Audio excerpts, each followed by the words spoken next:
Olá pessoal, sejam todos bem-vindos ao nosso encontro semanal para juntos estudarmos a Bíblia por meio do nosso guia de estudo, a lição da Escola Sabatina. E eu quero mostrar aqui a minha lição para vocês, que é a lição trimestral, a lição do segundo trimestre, alusões, imagens e símbolos, como estudar a profecia bíblica. Nós já estamos também oferecendo o manual de estudos do terceiro trimestre, que vai falar sobre o livro de Êxodo. Se você tem interesse em adquirir este manual de estudo, como outros livros também interessantes para estudar, quem sabe uma Bíblia nova para você poder manusear, entre em contato conosco aqui na Casa Publicadora, na CPB Rio, por meio do nosso WhatsApp comercial, que é o DDD 21 3872 7375. Aí você consegue adquirir com frete gratuito esse material, o nosso guia de estudo, e outros que você desejar. Nós temos aqui mais de 2.000 itens para oferecer a você com a finalidade de aproximá-lo de Deus. Esse é o nosso objetivo. Amém?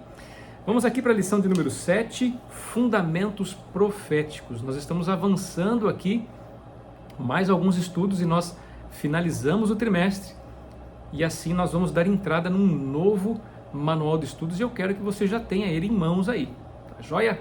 Então entre em contato conosco aqui no nosso WhatsApp comercial DDD 21 3872 7375 e encomende o seu material para ficar municiado da palavra de Deus. Vamos dar início ao nosso resumo da lição dessa semana, que realmente é uma bênção. Fundamentos Proféticos traz aqui um verso bíblico que é fundamental, que se encontra em Isaías, no capítulo 6, verso 8. Está aí na primeira página do início do estudo. Depois disto ouvi a voz do Senhor que dizia: a quem enviarei? E quem há de ir por nós? Eu respondi: eis-me aqui, envia-me a mim. Essa é uma cena da visão de Isaías. A visão que Isaías teve do trono de Deus no céu. O mais interessante é que ele ouviu a voz do Senhor, ele tomou consciência de quem era, ou seja, um pecador diante de um Deus santo, e então apelou ao Senhor. E o Senhor então, por meio de um anjo, que tomou uma brasa viva, tocou os lábios de Isaías, e ele pôde responder ao chamado de Deus: eis-me aqui, envia-me a mim. Então melhor dizendo, é um verso muito interessante, que de certo modo resume a temática que nós estamos acompanhando desde a semana passada. Como podemos, como um pecador, um homem pecador, a humanidade pecadora pode se aproximar de um Deus santo? O fato aqui que nós vamos analisar é que Deus, ele permite sim essa acessibilidade por meio de sua graça, de sua misericórdia e da justiça promovida e oferecida em Cristo Jesus. Vejamos aqui algumas ideias que estão estabelecidas nessa lição. A primeira delas é entender essa ideia do trono de Deus no céu. Esta é a primeira ideia. A segunda, o trono de Deus na terra. A terceira, o trono de Deus na Nova Jerusalém. E quarta e última ideia, o trono de Deus no coração humano. É importante entendermos esses fundamentos que estão revelados aqui na palavra de Deus e que o guia de estudo ele vem abordando. Na parte aqui de domingo, nós vemos aqui o título Eis-me aqui, envia-me a mim. É a visão de Isaías como nós abordamos aqui no início. O que é interessante observar no capítulo 6 de Isaías, dos versos de 1 a 8. Eu convido você a ler posteriormente aí, Isaías capítulo 6, versos de 1 a 8. O que é importante observar? É importante observar a seguinte lição. A graça divina habilita o ser humano a servir a Deus. Grave isso.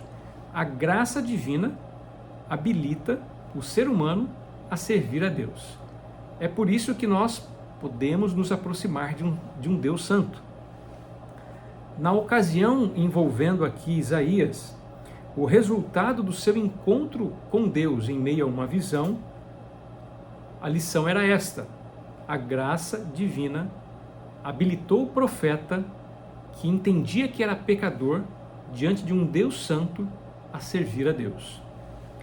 Um outro detalhe é que nós precisamos ter em mente um outro personagem da Bíblia, João Batista. Quem foi João Batista? Qual foi a sua tarefa? Qual a missão que ele desempenhou para revelar o reino eterno de Deus às pessoas? João Batista é algo interessante, é um personagem, melhor dizendo, interessante de nós analisarmos. Ainda mais quando nós comparamos o papel dos serafins aqui na visão de Isaías. Isaías observou que serafins estavam atuando diante do trono de Deus. Interessante observarmos também que a palavra serafim significa aquele que queima, ou seja, como se fosse uma chama viva.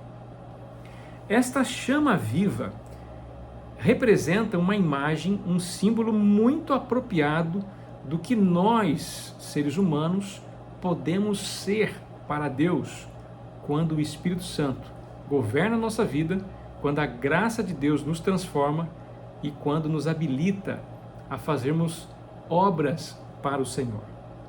É por isso que eu comparo aqui o papel dos serafins à imagem de João Batista, ou o papel de João Batista à imagem dos serafins. Nós, como João Batistas atuais, ou como, entre aspas, serafins enviados por Deus, precisamos dizer como Isaías: eis-me aqui, envia-me a mim. Depois de tomarmos consciência de quem somos diante de um Deus santo e nos apropriarmos da graça de Cristo para sermos habilitados a fazer grandes coisas para o Senhor. Amém? Então essa visão que Isaías teve do trono de Deus no céu, ou seja, do santuário de Deus, os serafins servindo, e a consciência dele de quem ele era e da sua necessidade do Deus Criador, revelam exatamente as lições que precisamos aprender hoje, a fim de abreviar o reino eterno de Deus nesta terra. Amém? Vamos dar sequência aqui para o próximo dia, parte aqui de segunda-feira, com o tema Os Dois Querubins. É interessante vermos essa parte aqui de segunda-feira com os dois querubins, porque a imagem ou a porção bíblica apropriada aqui é Gênesis capítulo 3, versos de 21 a 24. E o que está acontecendo nestes versos da Bíblia?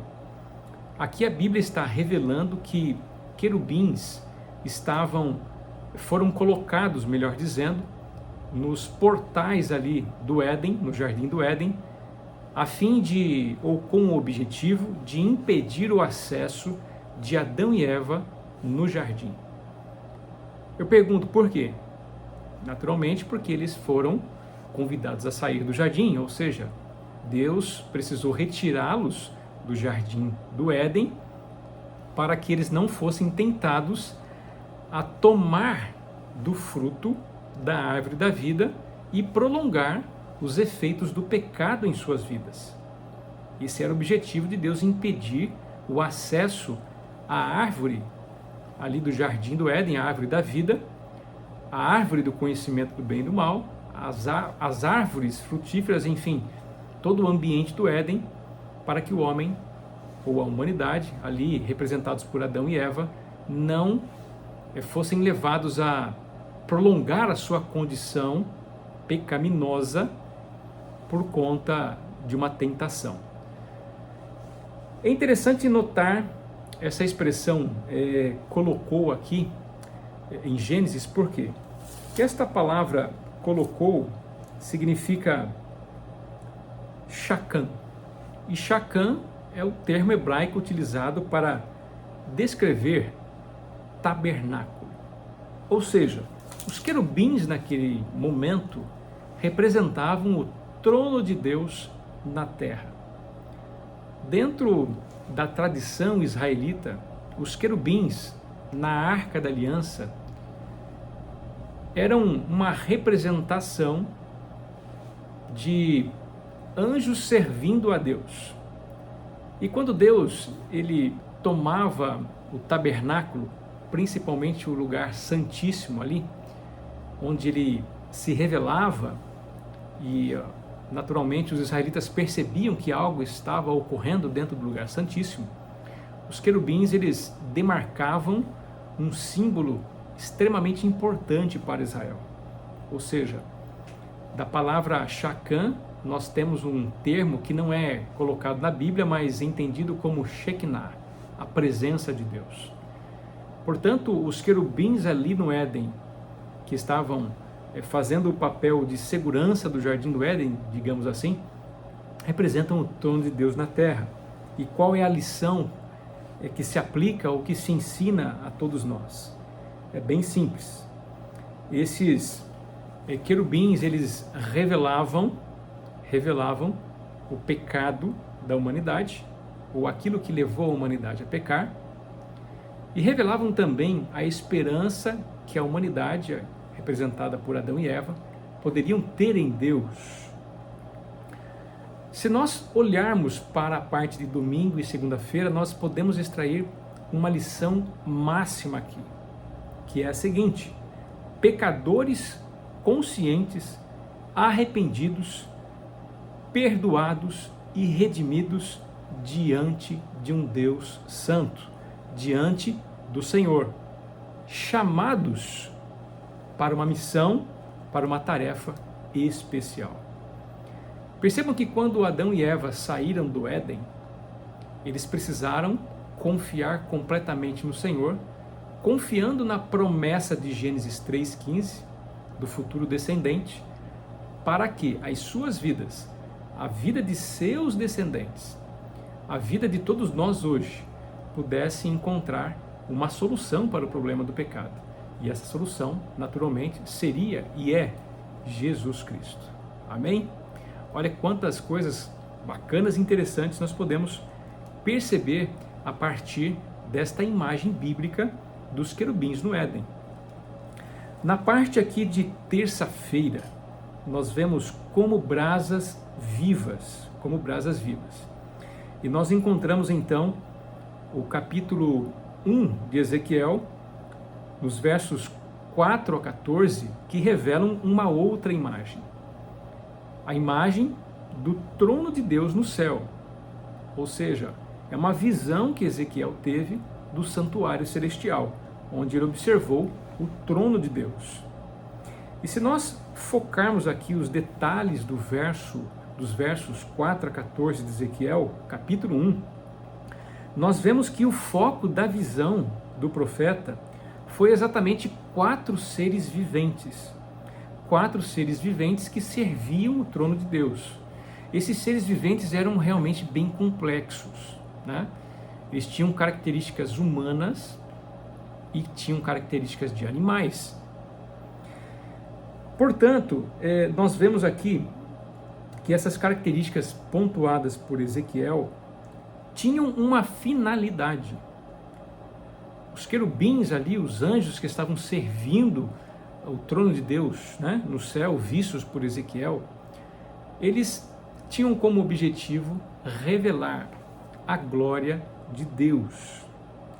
Se nós olharmos lá em Isaías, no capítulo 6, voltarmos de novo, nós vamos observar que o foco da visão de Isaías foi o serviço dos serafins diante do trono de Deus. Inclusive, um deles tomou uma brasa viva, com esta brasa ele tocou os lábios de Isaías, ele pôde ser purificado de sua consciência de pecado. Mas aqui o foco de Ezequiel nos revela a tarefa ou a missão desses seres viventes complexos de revelar a glória de Deus. Os querubins, mais tarde nós vamos saber que eles são querubins, que está de acordo com Ezequiel capítulo 10, versos de 1 a 21. Então os querubins, tomando o termo aqui de serafins, são como brasas vivas,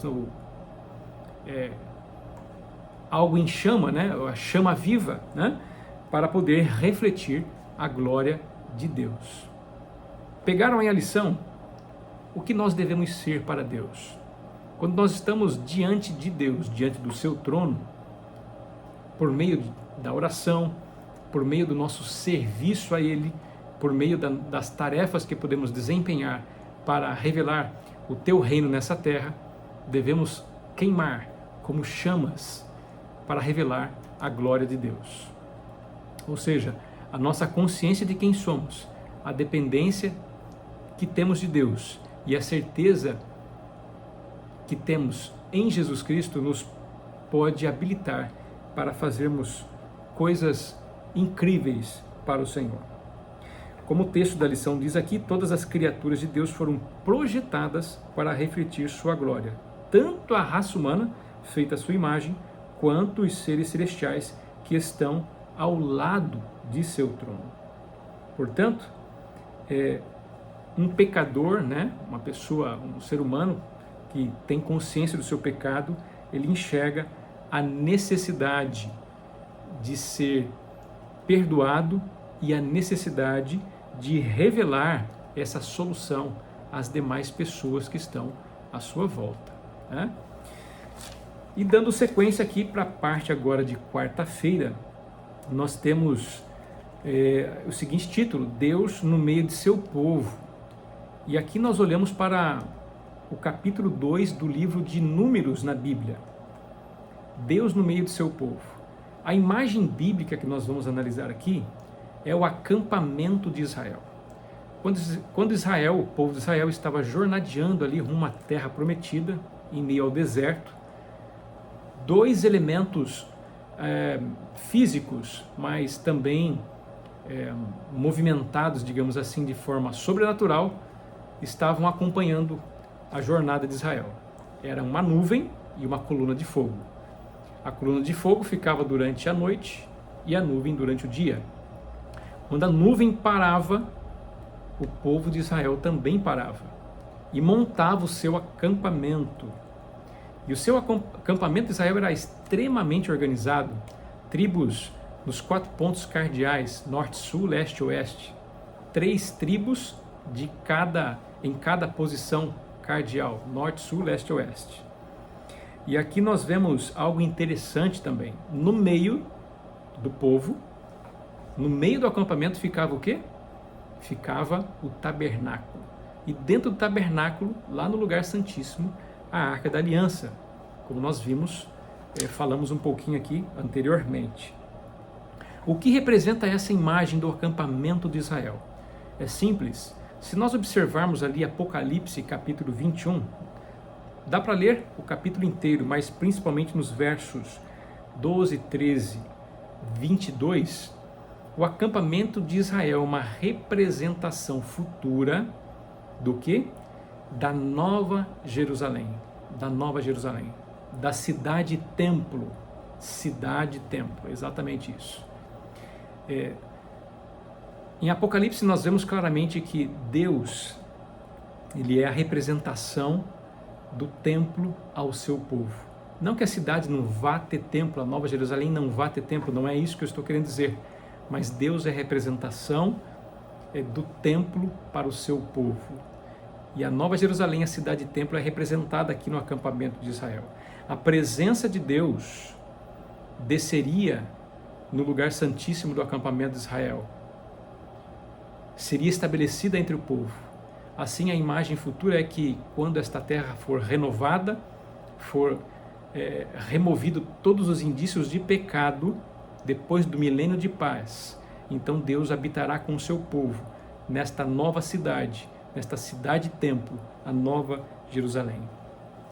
Eu queria fazer aqui uma menção muito interessante sobre um verso que se encontra no livro Caminho a Cristo, na página 93, da escritora e mensageira do Senhor, Ellen White, ela diz o seguinte: a oração não faz Deus baixar a nós, mas eleva-nos a Ele. Olha que lindo isso, gente.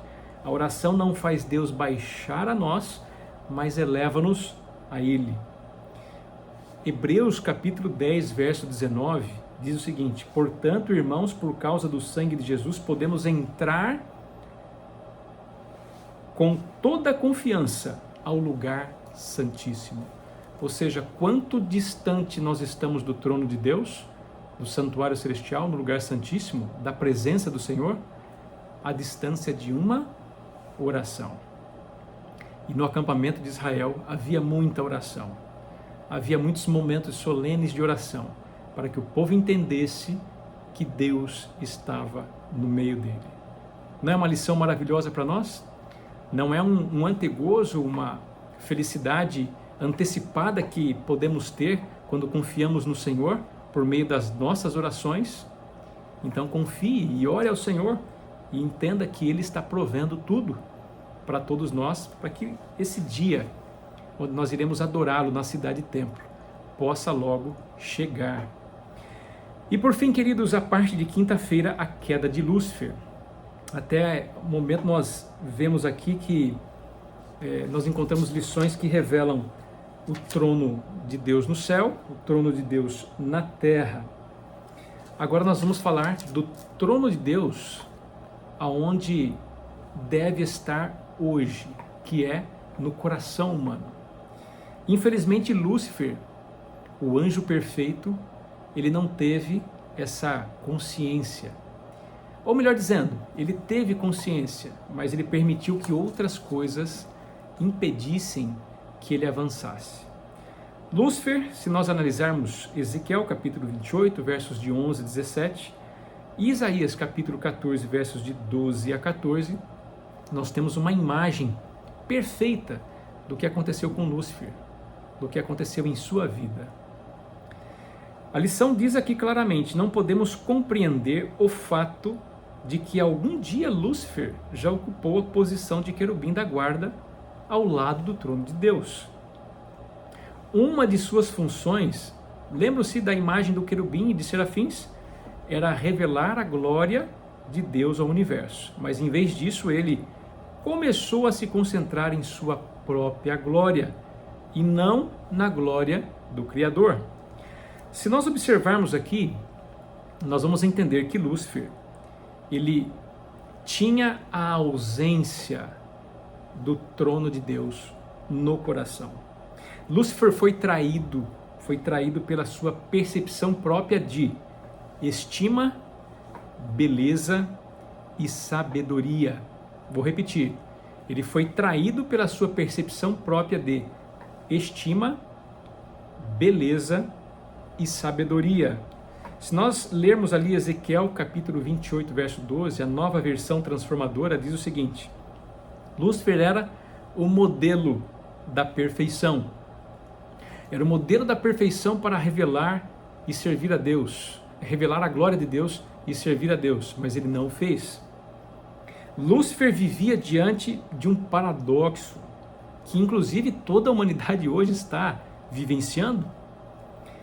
Lúcifer estava no Monte Santo de Deus, de acordo com Ezequiel capítulo 28, verso 14, mas seu coração e sua mente estavam fora do monte de Deus. É por isso que essa sua atitude o levou a realizar o que nós lemos no verso 16 de Ezequiel 28.